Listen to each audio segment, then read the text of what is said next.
Hello students. आज की इस वीडियो में मौर्य वंश के इतिहास के बारे में पढ़ेंगे। इस वीडियो में हम मौर्यकालीन आर्थिक व्यवस्था, मुद्राएं, मौर्यकालीन सैन्य व्यवस्था, मौर्यकालीन सामाजिक जीवन, वास्तुकला, प्रशासनिक व्यवस्था, मौर्य साम्राज्य के पतन और उसके कारण को देखेंगे।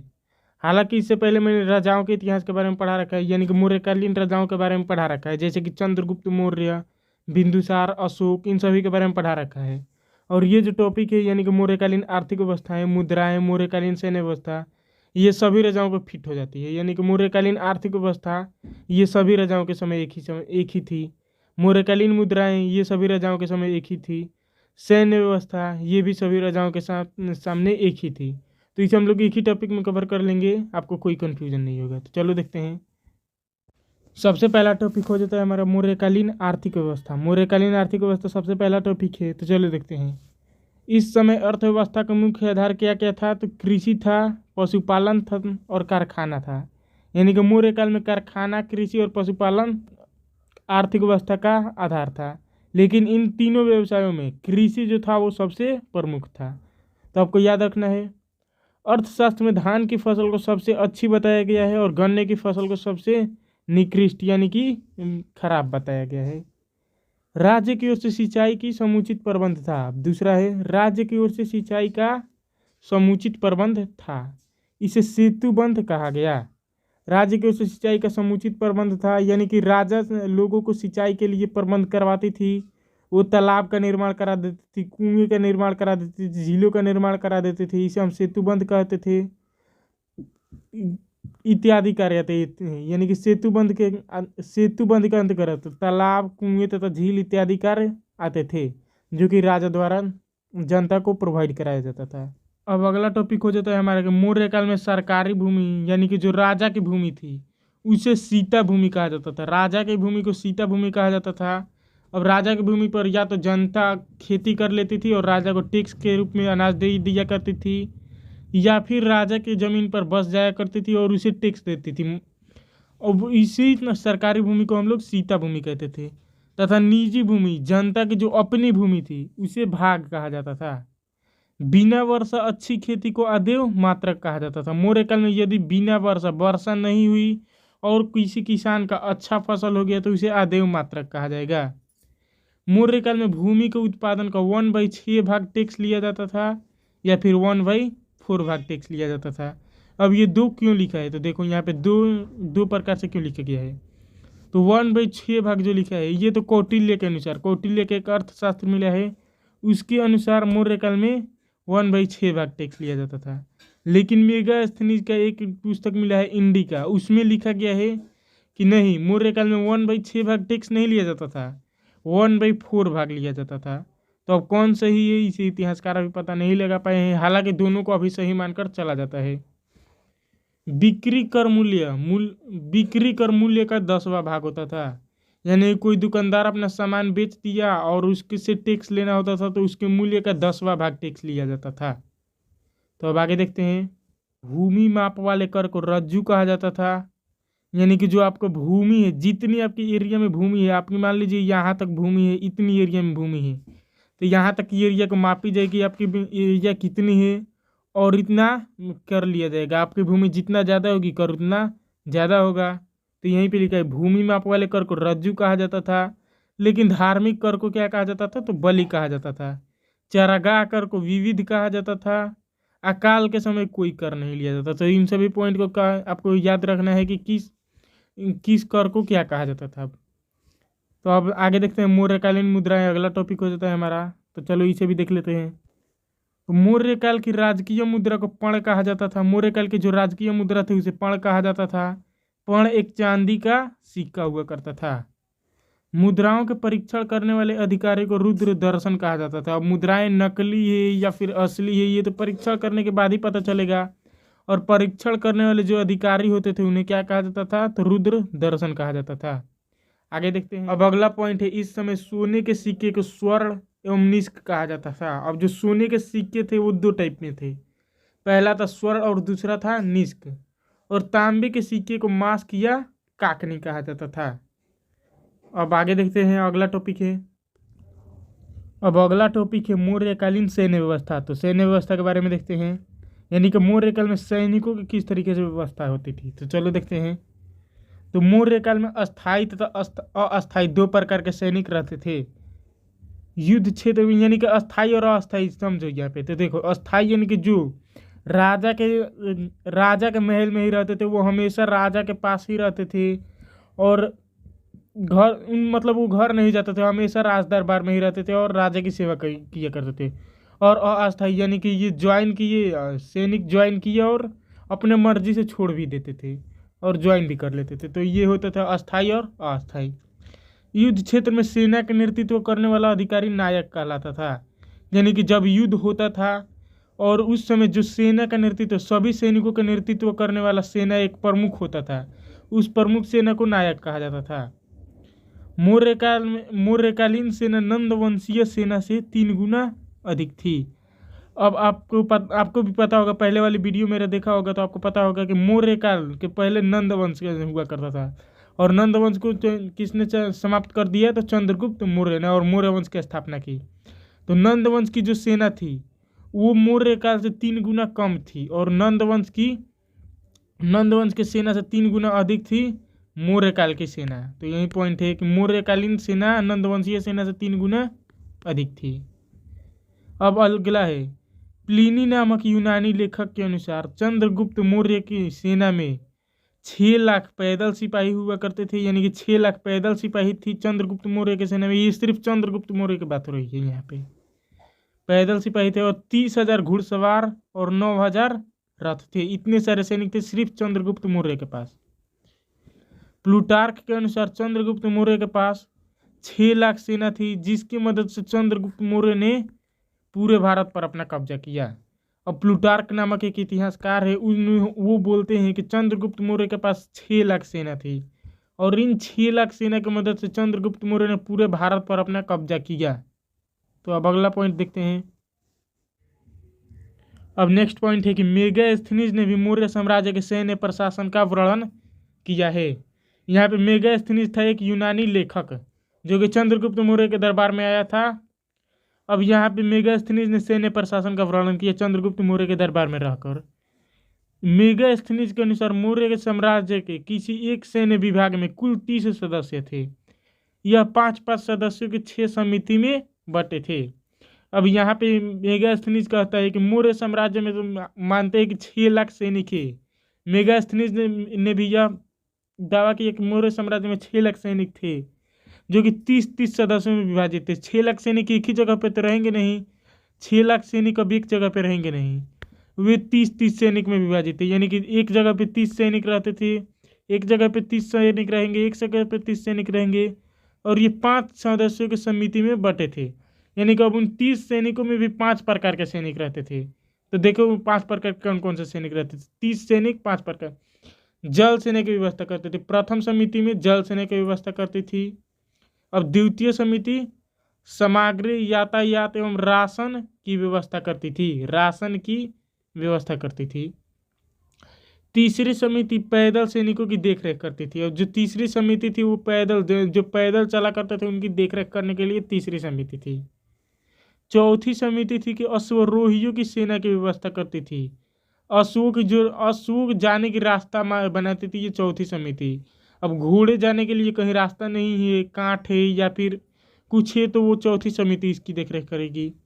गज सेना की व्यवस्था करती थी। हाथी वाले सैनिक की व्यवस्था 5वीं समिति। रथ सेना की व्यवस्था कौन करेगी? तो 6ठी समिति करेगी। तो इन सभी समिति विभाजित थे। तो अब आगे देखते हैं अगला पॉइंट क्या है। अब आगे लिखा है कि सेनापति युद्ध विभाग का प्रधान अधिकारी होता था। जो सेनापति होता था वो युद्ध विभाग का प्रधान अधिकारी होता था। उसे 48,000 पर्ण वार्षिक वेतन दिया जाता था। अब पर्ण मौर्य काल की राजकीय मुद्रा होती थी। कौटिल्य ने पैदल सैनिकों को 6 भागों में विभाजित किया था। वो 6 पैदल सैनिकों के 6 भागों में विभाजित किए थे। तो देखते हैं 6 भाग कौन कौन से थे। तो पहला है मौल, दूसरा है वृतक, श्रेणी, मित्र बल, अमित्र बल, आंटवी बल। तो देखो मौल जो है अस्थाई सेना को कहा जाता था। जो मौर्य साम्राज्य में महल में रहते थे वो अस्थाई सैनिक, वो मौल कहे जाते थे। वृतक आवश्यकता पड़ने पर किराए के सैनिक, यानी कि जब ज़्यादा सैनिक की आवश्यकता पड़ती थी तो जो किराए के सैनिक लिए जाते थे उन्हें भृतक कहा जाता था। श्रेणी बल, युद्ध से आजीविका चलाने वाले, युद्ध से आजीविका चलाने वाले को क्या कहा जाता था, तो श्रेणी बल। मित्र बल, मित्र राष्ट्रों की सेना, मित्र राष्ट्रों की जो सेना ले ली जाती थी उसे कहते थे मित्र बल। बंदी बनाए गए सैनिक को अमित्र बल कहते थे, जंगली सेना को आंतरिक बल कहते थे। तो इन सभी पॉइंट को भी आपको याद रखना है। पूछ दिया जाता है कभी कभी एग्जाम में कि मौर्यकालीन सैन्य व्यवस्था को लिखे, तो इसे ही आपको इन सभी पॉइंट को लिखना है। अब अगला पॉइंट है मौर्यकालीन सामाजिक व्यवस्था। मौर्यकालीन सामाजिक व्यवस्था के बारे में देखते हैं। तो कौटिल्य ने अर्थशास्त्र में समाज को 4 वर्णों में बांटा है। कौटिल्य के अर्थशास्त्र में समाज के 4 वर्णों में बांटा है। पहला है ब्राह्मण, क्षत्रिय, वैश्य और शूद्र। कौटिल्य के अनुसार समाज 4 भागों में विभाजित थे।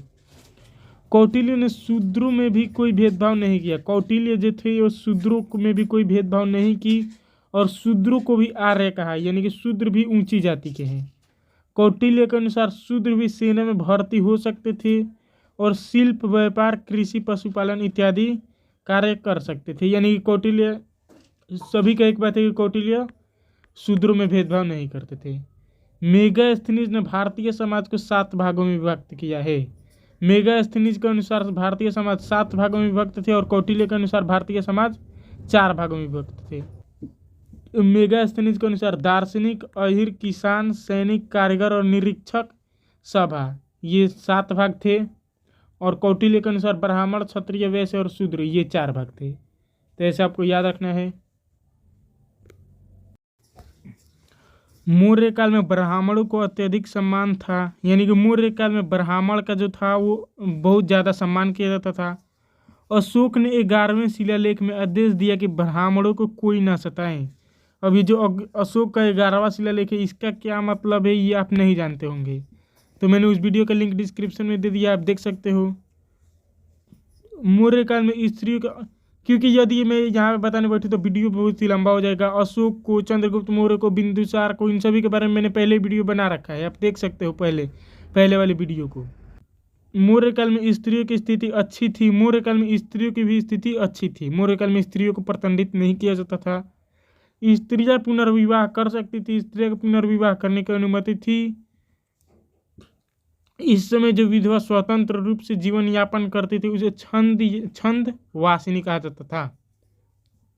यानी कि मौर्य काल में स्त्रियों को तो पुनर्विवाह करने की अनुमति थी, लेकिन जो स्त्रियां पुनर्विवाह नहीं करती थी और विधवा और स्वतंत्र रूप से जीवन यापन करती थी उन्हें छंद वासिनी कहा जाता था। इस समय तलाक को मोक्ष कहा जाता था। तलाक यदि कोई पुरुष ले लिया तो उसे मोक्ष कहा जाएगा।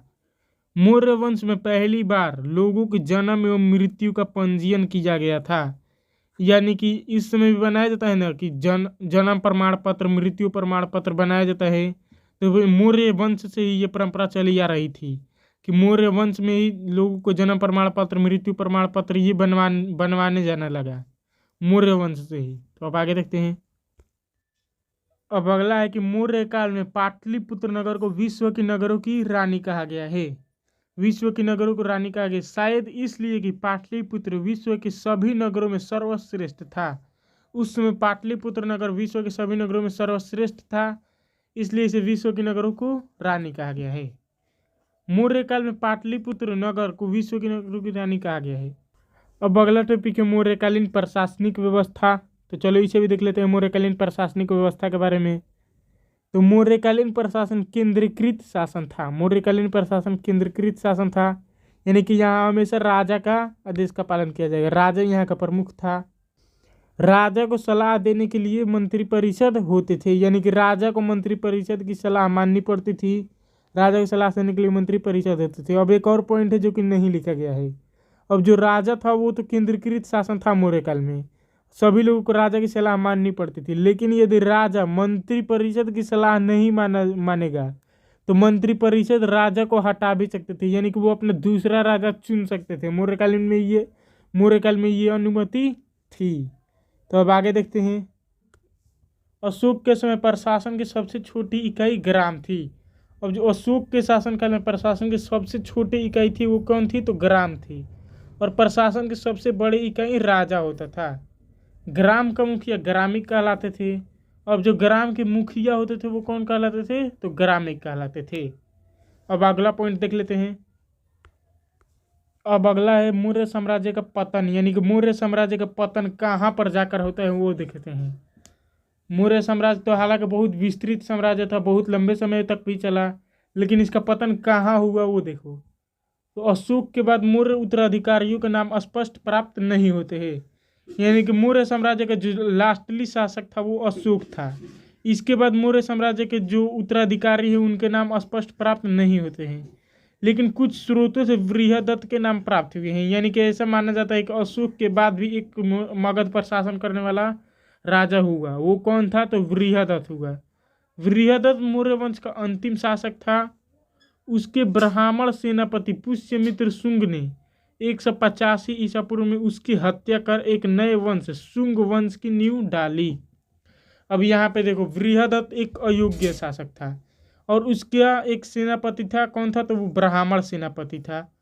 उसी के सेनापति ने पुष्यमित्र शुंग की हत्या कर दी, एक कब? तो 150 ईसा पूर्व में, और एक नए वंश की स्थापना कर दी। अब यहाँ से मौर्य साम्राज्य का तो पतन हो गया और एक नए वंश की स्थापना कर दी जिसका नाम था शुंग वंश। शुंग वंश की नींव डाली। तो अब आगे देखते हैं मौर्य वंश के पतन के कारण। अब मौर्य वंश की साम्राज्य के पतन का कारण देखते हैं। तो अशोक के युद्ध नीति का त्याग देना। मौर्य वंश के पतन के एक कारण ये भी हो सकता है कि अशोक ने युद्ध नीति का त्याग दिया, जिसके कारण उसके सेनापति अब लापरवाह हो गए और वो युद्ध करना छोड़ दिए, जिससे बाहरी आक्रमण होने लगे और मौर्य वंश की पतन हो गया। और देखते हैं अगला है अशोक का बौद्ध धर्म के प्रति अत्यधिक झुकाव होने से ब्राह्मणों का लगातार अतिक्रमण होने लगा। अब मौर्य साम्राज्य में तो ब्राह्मणों का अत्यधिक सम्मान होता था, लेकिन अशोक ने अपना लिया बौद्ध धर्म और उसका लगाव चला गया बौद्ध धर्म के प्रति, जिसके कारण ब्राह्मणों का अतिक्रमण होने लगा और मौर्य साम्राज्य के ज्ञानी ब्राह्मण अशोक के विद्रोही बन गए, जिसके चलते वो विद्रोही बनते बनते एक समय ऐसा है कि पुष्यमित्र शुंग ने मौर्य वंश का अंतिम शासक बृहदत्त की ही हत्या कर डाली और मौर्य साम्राज्य का पतन कर दिया। अशोक ने 84,000 स्तूपों का निर्माण कराया। अशोक ने बहुत सारे स्तूपों का निर्माण कराया, लगभग कितने? तो 84,000, जिसके कारण उसकी आर्थिक स्थिति डगमगा गई। अब इतने सारे स्तूप का निर्माण कराएगा तो पैसों की तो कमी होगी ही, जाहिर सी बात है। मौर्य साम्राज्य का अंतिम शासक बृहदत्त के समय मौर्य साम्राज्य का पतन हो गया, जिसके कारण अब डगमगा गई और मौर्य साम्राज्य के अंतिम शासक बृहदत्त के समय इसका पतन हो गया। पतन का सबसे बड़ा कारण माना जाता है कि अशोक के उत्तराधिकारी अयोग्य थे, जो सम्राट अशोक की युद्ध नीति त्यागने के बाद इनसे भ्रष्टाचार कर बैठे। ये तो हमने जान लिया कि अशोक के उत्तराधिकारी अयोग्य थे, जो सम्राट अशोक की युद्ध नीति के त्याग के बाद इनसे भ्रष्टाचार कर दिए। आगे देखते हैं। आगे अशोक की मृत्यु के पश्चात बृहदत्त अपने उत्तर पश्चिम सीमा की ओर ध्यान नहीं दिया। अब अशोक था एक अयोग्य शासक, उसने उत्तर पश्चिम सीमा की ओर ध्यान देना भूल गया। अब भूल गया तो उसका परिणाम क्या होगा कि उत्तर पश्चिम सीमा कमजोर पड़ने लगी और विदेशी आक्रमणकारी मगध में प्रवेश कर गए और फिर मौर्य वंश का पतन हो गया। तो ये था आज का हमारा टॉपिक। चलिए मिलते हैं नेक्स्ट वीडियो में, तब तक के लिए धन्यवाद।